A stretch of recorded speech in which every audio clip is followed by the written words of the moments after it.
Salut à tous et à toutes, j'espère que vous vous portez très bien. Alors, une petite question simple. En quoi consiste l'oxydation des os à l'acide périodique? Eh bien, l'oxydation des os à l'acide périodique, c'est un procédé par lequel les os peuvent se faire oxyder par l'un des éléments du tableau périodique des éléments chimiques. I prefer really not to speak. If I speak, I am in big trouble. In big trouble. And I don't want to be in big trouble. Eh bien, il faut savoir que quand on parle d'acide périodique, l'acide périodique, ce n'est pas un élément donc, du tableau périodique. L'acide périodique, c'est du HiO4. Donc, nous allons essayer donc, de voir ensemble à travers cette vidéo comment fonctionne l'oxydation des os par l'acide périodique par le HiO4. Donc, quel est le principe de l'oxydation des os par l'acide périodique? Ça, c'est le premier point. Et dans le deuxième point, nous allons voir quel est l'intérêt de l'oxydation des os par l'acide périodique. C'est parti.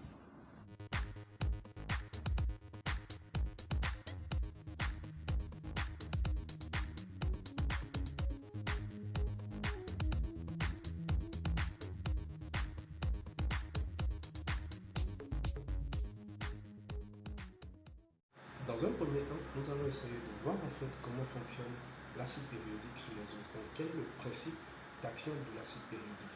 L'acide périodique est en fait un composé qui a la possibilité de rompre les liaisons entre deux atomes de carbone successifs possédant chacun un groupement hydroxyle libre.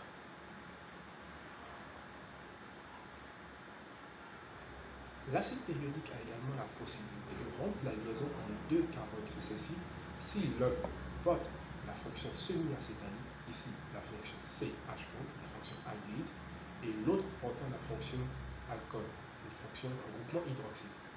Voilà ce que nous obtenons donc après action de l'acide périodique sur un composé tel que le D-glucose. Les points de rupture sont matérialisés comme suit. Lorsqu'après rupture, l'acide périodique détache une fonction alcool secondaire, CHOH, cette fonction alcool secondaire sera transformée en un composé qu'on va appeler de l'acide méthanoïque. Si, après rupture par l'acide périodique, on va plutôt détacher une fonction CHO, cette fonction sera transformée également en acide méthanoïque. Si par contre, après rupture par l'acide périodique, on voit plutôt se détacher une fonction alcool primaire, bien cette fonction alcool primaire sera transformée en méthanal. Petite parenthèse avec les cétoses, si on voit se détacher une fonction cétone, c'est-à-dire un groupement CO, et bien ce groupement CO sera transformé tout simplement en dioxyde de carbone, en CO2. Si on devait faire donc le bilan de l'oxydation d'une molécule telle que le D-glucose sous sa forme linéaire par de l'acide périodique, on dira que l'oxydation de la molécule de D-glucose par l'acide périodique va consommer 5 molécules d'acide périodique. Pourquoi? Parce que tel qu'on voit la molécule de D-glucose, elle va subir 5 ruptures par l'acide périodique. Chaque rupture correspondant à l'utilisation d'une molécule d'acide périodique. Donc 5 ruptures, ça fait 5 molécules d'HiO4 consommées. Et en termes de produits formés, on va donc former 5 molécules d'acide méthanoïque et une molécule de méthanal. Voilà donc en quoi va consister l'oxydation des os par l'acide périodique. Voilà donc le principe de l'oxydation des os par l'acide périodique. Voyons donc à présent quel est l'intérêt de l'oxydation des os par l'acide périodique. En fait, l'acide périodique est un procédé qui peut être utilisé dans la détermination de la nature de la structure cyclique des os.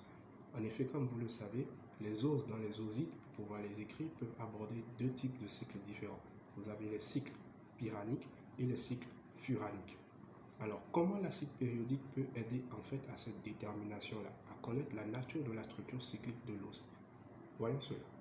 Considérons alors une molécule de D-glucose. Comme vous le savez, la molécule de D-glucose peut s'écrire soit sous forme pyranique ou sous forme furanique.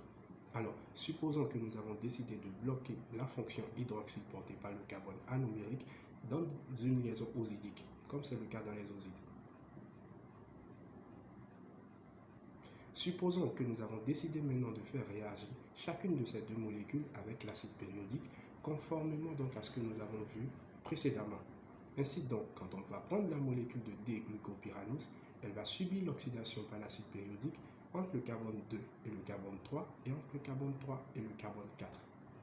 On aboutit donc ainsi à l'utilisation de deux molécules d'acide périodique. Quand on prend une molécule telle que le D-glucofuranose, l'acide périodique agira également, mais cette fois-ci entre le carbone 2 et le carbone 3, puis entre le carbone 5 et le carbone 6. On utilisera ainsi donc deux molécules d'acide périodique. Mais la différence surtout se trouve en termes des produits constitués. Quand on considère donc le D-glucopyranose, on aboutit ainsi à la formation d'une molécule d'acide méthanoïque et de 0 mol de méthanal. Alors que lorsque nous sommes au contraire avec le D-glucofuranose, on aboutit à la formation de 0 mol d'acide méthanoïque et d'1 mol de méthanal.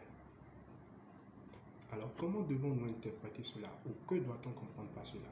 Imaginons par exemple dans un exercice, on vous dit que l'oxydation du D-glucose contenu dans un oside utilise deux molécules d'acide périodique et aboutit à la formation d'une molécule d'acide méthanoïque et de 0 mol de méthanal. Vous devez donc en déduire par cela que le D-glucose contenu dans cet oside est justement sous sa forme pyranique. Ou soit dans cet exercice, on nous dit que l'oxydation du D-glucose contenu dans un oside aboutit à l'utilisation de deux molécules d'acide périodique et à la formation de 0 mol d'acide méthanoïque et d'1 mol de méthanal. On va en déduire tout simplement que le D-glucose contenu dans cet oside va s'écrire sous forme furanique. Voilà donc comment l'acide périodique aide à la détermination de la nature de la structure cyclique de l'ose dans les osides.